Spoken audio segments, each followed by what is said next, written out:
Vamos con cáncer de útero. Miren, el cáncer de útero, yo les dije que tenía 10 veces menos incidencia que la hiperplasia, ¿verdad? Pero compartían los mismos factores de riesgo, siempre y cuando sean el cáncer endometrioide. Eso es lo que quiero que recuerden. El cáncer de útero que tiene los factores de riesgo del cáncer, de la hiperplasia, es el adenocarcinoma endometrioide. ¿Por qué se llama adenocarcinoma? Porque el cáncer de cervix era carcinoma de cervix. Carcinoma se refiere a los que son epiteliales de cobertura. Adenocarcinoma porque viene de glándula. Es un sufijo importante. Entonces, se llama adenocarcinoma endometrioide, no solo carcinoma, sino adenocarcinoma, porque son de las glándulas endometriales, de donde sale el cáncer, ¿ya? Entonces, el 80% de los adenocarcinomas son endometrioides. ¿Qué significa endometrioide? Que el tejido parece endometrio. Oide, parece endometrio. ¿Y eso qué significa? Que responde a hormonas. ¿A qué hormona? Estrógeno. Cuidado que digas progesterona.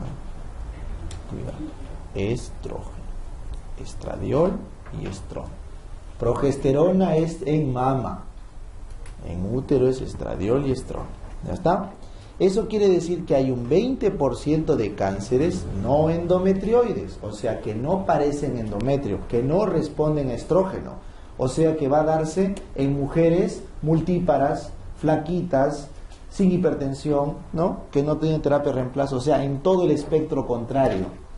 Así que si tú piensas que el cáncer de útero no puede ocurrir en una mujer joven, que no sea diabética, que no tenga SOP, error pues. 1 de cada 5 cánceres de útero pueden ser en mujer premenopáusica sin factor de riesgo. ¿Cuáles son esos? El seroso, el de células claras, mixto, mucinoso, escamoso como cervix, transicional, indiferencia. Bueno, te pregunto, ¿cuál es el cáncer más frecuente de ovario? ¿No? El cistoadenocarcinoma seroso. Y también había el mucinoso. ¿Cómo se llamaba el de Brenner? Células transicionales, ¿sí o no? ¿Cómo se llamaba el tumor que le daba a una mujer que su mamá tomó dietilestilbestrol mientras la gestaba? Células claras. Si la mamá toma dietilestilbestrol, su hija, feto, hace cáncer de células claras. Dense cuenta, los cánceres no endometrioides son de la misma estirpe que los celómicos del ovario. Seroso, mucinoso, células claras, mixto, transicional o de Brenner. El único que no es el escamoso, pues no, porque este se parece ya también al cervix. Así que no se sorprendan si alguna vez ven una pregunta, un banco, de un tumor de Brenner en el útero, o un tumor seroso, porque comparten los epitelios o la histología del epitelio celómico que vamos a ver mañana, ¿ya? Estos no tienen nada que ver con los factores de riesgo. Entonces ahí está, miren, este es el perfil, no se olviden, la paciente de etnia caucásica, obesa, hipertensa, diabética, probablemente nulípara, ¿no? Pues esa es la figura que nunca les pido que se olviden, ¿ya? El cáncer de útero, tan igual como el cáncer de cervix, tan igual como el cáncer de la mama, tiene diseminación local primero, local, y luego linfática. Así que de una vez bajen y vamos a ver los estadios. De una vez. Igual que el cervix. Así para que se acuerden. Es igual que el cervix. ¿Qué era cervix estadio 1? Confinado al cervix. ¿Qué es cáncer de útero estadio 1? Confinado al cuerpo uterino. Cuando digo cáncer de útero me refiero al cuerpo uterino. Pues miren, cáncer 1, estadio 1, confinado al útero, ya sea al endometrio solo o al miometrio. Entonces, ¿qué diferencia el estadio 1A del 1B? La invasión miometral. Si está más de la mitad del tumor en el miometrio, o sea, has pasado, la mitad del miometrio o más, ese es 1B. Si no has llegado a la mitad del miometrio, es 1A. O sea, ¿quién hace el avance en el cáncer de útero? La invasión al miometrio. ¿Y por qué es importante? Porque solo el 1A es resecable. el 1B, como ya te metiste más de la mitad del miometrio, es irresecable. Irresecable. O sea, ese tumor no va con intención curativa. Pero te pregunto, tú eres brujo, ¿cómo vas a saber para ver si ha invadido más de la mitad o no? ¿Cómo se hace el diagnóstico del estadiaje del cáncer de útero? Postquirúrgico. Tiene que devolverte el patólogo la muestra diciéndote se invadió más de la mitad del miometrio. Ya está. O sea, tuviste que operar con intención diagnóstica y después te avisan si es que fue o no curativo tu cirugía. ¿Ya?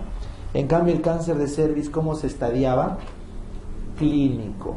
Tú con el examen físico, los gineco-oncólogos expertos pueden palpar parametrio tomado, parametrio no tomado y tomado hasta la pared pélvica. Es clínico el diagnóstico cervix. Es postquirúrgico el diagnóstico útero. ¿Y el del ovario cómo era? Intraquirúrgico. No post, intraquirúrgico. En SOP, biopsia por congelación. ¿Ya? Mañana vamos a ver el demo. Entonces, ese es el estadio 1. Ahora, el estadio 2 es porque, ¿cómo era el cervix estadio 2? Más allá del cervix, vagina o parámetros. ¿Cómo será el útero estadio 2? Más allá del cuerpo uterino. ¿Qué tiene más allá? Tiene pues el cervix. Ahí está el cervix. ¿Ya? Cuando tiene extensión al cervix se llama estadio 2. Y se llama estadio 3 cuando va a todo el límite, o sea, al extremo de lo que podría ir un útero. Entonces el útero, el extremo que podría ir es a los anexos, o podría bajar e irse hasta la vagina. Así que la nemotecnia es 3A de anexos, ya no abajo, sino anexos, y 3B de vagina, ya no bordes. ¿Ya? Entonces 3A de anexos, ovario, trompa, 3B de vagina, llega hasta la vagina. Y nuevamente el 4, ¿cómo era 4A?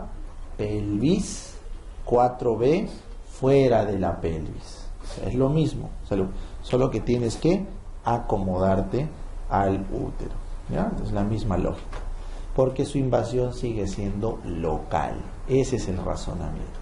Bueno, un cáncer de útero, chicos, asintomático, no se va a dar cuenta la paciente, salvo que venga con hemorragia uterina maligna. Probablemente, ¿en cuánto tiempo se acuerdan que decíamos que puede haber atipia?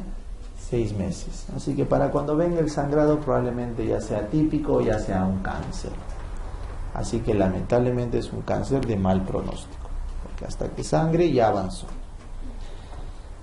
Dolor pélvico significa que está tomado los parametrios, mal pronóstico. Piometra es que está exofítico muy grande, mal pronóstico. ¿Ya? Por lo tanto, la única forma de poder diagnosticar este cáncer es con la ecografía y confirmado con la biopsia. Y hemos quedado que la principal razón de la clase de HUA de ayer que fue aprender a descartar malignidad. Está de más recordarles todos los criterios de biopsia que hemos aprendido. ¿Ya? Eso es lo mismo. Si les preguntan cómo se puede tomar una biopsia de endometrio, se toma una biopsia por dilatación y curetaje biópsico. Entra, dilata el ginecólogo y muerde. 1, 2, 3, 4, 5. Muerde en 5 lugares aleatorios, ¿no? Sacando pedazos de la pared lateral, posterior, anterior y la cúpula. A ciegas muerde. En uno saldrá. Entonces ese no es lo adecuado. Lo mejor sería que tenga un histeroscopio y con el histeroscopio entre, mire la lesión y le tome biopsia. Así que las dos formas de biopsiar son dilatación y curetaje biópsico a ciegas o histeroscopía dirigida. ¿Cuál crees que es la mejor? Pregunta de examen. La histeroscopia. Examen de elección, diagnóstico. ¿Cuál es el manejo? Todos se operan. ¿Por qué? Porque ahí se hace el diagnóstico. Si no, no había forma de confirmar. Entonces en la cirugía se hace el diagnóstico estadiaje, el TNM. O sea, el diagnóstico de la biopsia, el estadiaje TNM se hace en la cirugía. El que le den o no quimio va a depender del avance. Entonces, a partir del 1B en adelante, tienen que ir con quimioterapia. ¿correcto? Y puede o no haber hormonoterapia en función de la presencia de receptores, ¿ya? Ese es el resumen, y lo he hecho bien rápido, del cáncer de útero. Ahora sí, denme unos 5 minutos más. Vamos a hablar de vulva y de vagina, que son recontra superficiales. O sea, no es algo que nos debe complicar, porque nunca, las preguntas son mínimas, van a ver que son 2, 3, y son cánceres raros. Así que por eso les he dejado bastante texto para que ustedes puedan revisarlo si desean, pero no tiene banco para resolver. Entonces, cuando hablemos de cáncer de vulva, recuerda, son patologías rarísimas, cáncer raro, pero marca esto, que sí puede venir, de anciana avanzada, por encima de los 70 años. Este es un cáncer que afecta a mujeres ancianas por encima de los 70.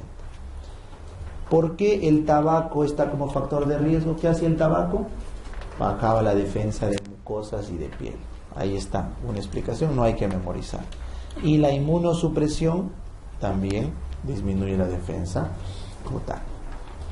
El tumor de vulva, no lo olvides, es exofítico, o sea, crece hacia afuera. Por eso se ve. Es duro y ulcerado, o sea, se parece a un cáncer de cervix, solo que ocurre en la vulva. Entonces, lo más lógico es que se deba ¿a qué? A un virus del papiloma humano. Por eso, miren acá, marquen el VIN clásico. VIN significa neoplasia intravulvar o neoplasia intraepitelial vulvar. VIN es el equivalente a decir NIC.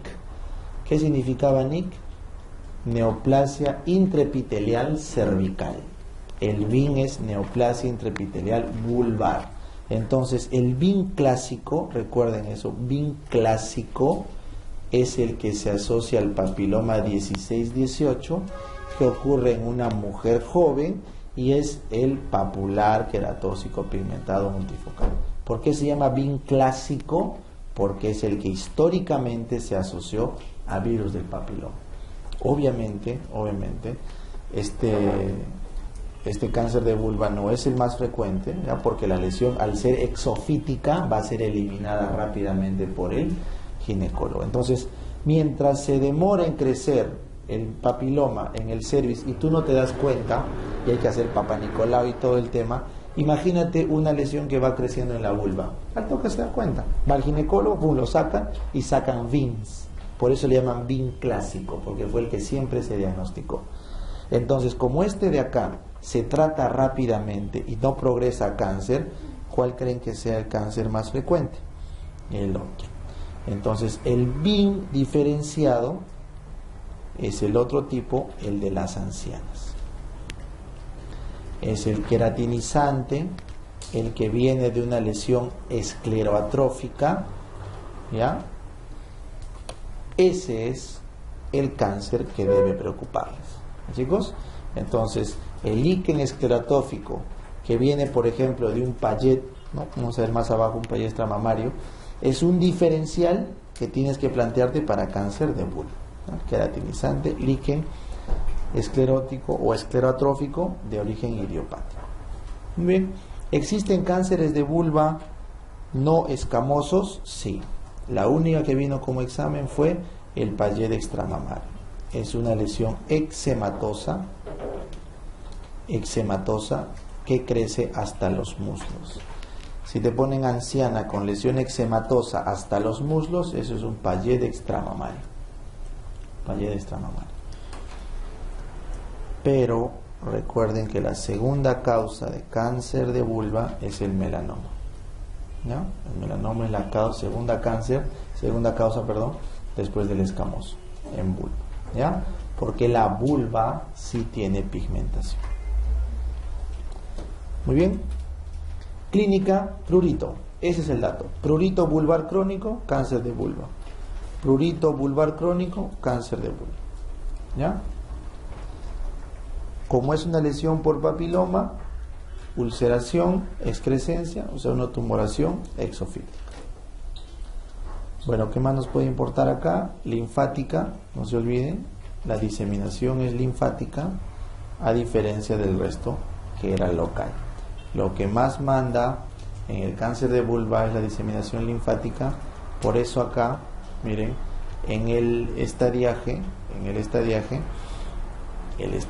de tumor local depende mucho de los ganglios tomados. Por eso acá en el manejo, miren, solamente los cánceres in situ se hacen vulvectomías. En el resto, en todos los cánceres de vulva restantes, tienes que hacer quimio y radio por la toma de ganglios, porque la diseminación es linfática, da pronóstico. ¿No? ¿Qué otro dato podemos rescatar de este resumen? ¿Se acuerdan el test para ver la célula infectada por papiloma en el cervix? Era el test de Schiller, ¿ya? Entonces, el test de Lugol que vimos acá, el test de Schiller o de Lugol, lo que buscaba eran zonas que no pinten. Eso me indicaba que estaban infectadas. En cambio acá es el test de Collins, ¿ya? El test de Collins coloca azul de toluidina y lo que buscas acá es los coilocitos. Eso sí fue pregunta examen. ¿Qué es un coilocito? Una célula infectada por virus de papiloma humano. Y ese coilocito es una vacuola dentro de la célula, que cuando Collins inventó su test con azul de toluidina, le marcaba la zona donde había que tomar biopsia. Entonces la biopsia dirigida por test de Collins es una forma de diagnóstico. Y luego tienes la vulvoscopía. La vulvoscopía es como la colposcopía con lente de aumento, pero solo de la vulva. ¿Ya? Muy bien. La mayoría de cánceres, miren, o se presentan como una úlcera exofítica. Este sería un cáncer, por ejemplo, puede ser un Payet o avanzado, o puede ser un BIN clásico avanzado, o puede presentarse como una lesión plana, liquenificada, escleroatrófica. Así que recuerden, las dos manifestaciones son o una placa de líquen escleroatrófica, así, es el BIN diferenciado, o un BIN clásico ulcerado de papiloma. ¿Ya? Son las dos formas de manifestación. Muy bien. Y el último cáncer de la mañana, el cáncer de vagina. ¿Ya? Es más raro todavía, miren. 1 a 2%. Iguales de la mujer anciana. Pero por favor, esto sí vamos a marcar porque si pregunta residentado. El factor de riesgo más importante de cáncer de vagina es haber tenido cáncer de vulva o cáncer de cervix. Porque ¿cuál es la causa más frecuente de cáncer de vagina? La metástasis. Eso es pregunta. O sea, la vagina no hace cáncer en sí, sino recibe la metástasis del cervix por arriba o de la vulva por abajo. ¿Ya? Muy bien. Por obvias razones, el virus del papiloma es factor de riesgo, los inmunosupresores porque es mucosa, y marca esto: la exposición fetal a dietilestilbestrol generaba ¿qué cáncer? De células claras. Eso también queda claro. Si tú encuentras una forma de cáncer vaginal, el adenocarcinoma de células claras es por exposición, ahí está, del dietilestilbestrol, que antes se tomaba como método anticonceptivo, inclusive lo usaban para las náuseas en la gestación. Era un estrógeno barato. ¿Por qué? Porque no era de derivado esteroideo, así que se podía sintetizar súper fácil. Y por su diseminación todo el mundo lo empezó a tomar hasta que empezó a aparecer este cáncer. Entonces, cuando ustedes vean células claras, como ves acá, eso es cáncer de dietilestilbestrol, la exposición fetal. La mujer que toma dietilestilbestrol no le da cáncer de células claras, a su hija le sale cuando está en etapa fetal y lo toma. A la mujer que toma dietilestilbestrol le da cáncer de mama, porque es un estrógeno, un esteroide estrógeno. O sea, es un estrógeno no esteroideo, perdón. Entonces, eso es diferente. A la mujer que toma da riesgo de mama, a su producto, al feto, células claras. Y la otra pregunta de examen fue el cáncer de vulva, o perdón, de vagina, pero de la niña. Si te aparece una niña menor a 2 años, el examen de resultado vino recién nacida, con una lesión que parecen vesículas en ramo de uvas, eso es el sarcoma botrioide. Ahí está, este es un sarcoma botrioide. Es un cáncer muy agresivo del tubérculo de Müller. O sea, es un cáncer de origen embrionario. Eso de acá es un cáncer muy avanzado, peligroso. Ese es el sarcoma botrioide. Pregunta de examen. ¿Ya está? ¿Cuál es el diagnóstico de un cáncer de vagina clínicamente? La leucorrea sanguinolenta, ¿no es cierto? Como el cáncer de cervix. Se parece al cáncer de cervix. O sea, va a ser postcoital. Pero ¿cómo lo vas a diferenciar? Aunque honestamente no creo que venga, chicos, por la edad. Este es de ancianos. ¿Ya está? Ahí está el estadiaje, que en verdad es solamente para tenerlo como teoría. Si van a estudiar estadios, cervix.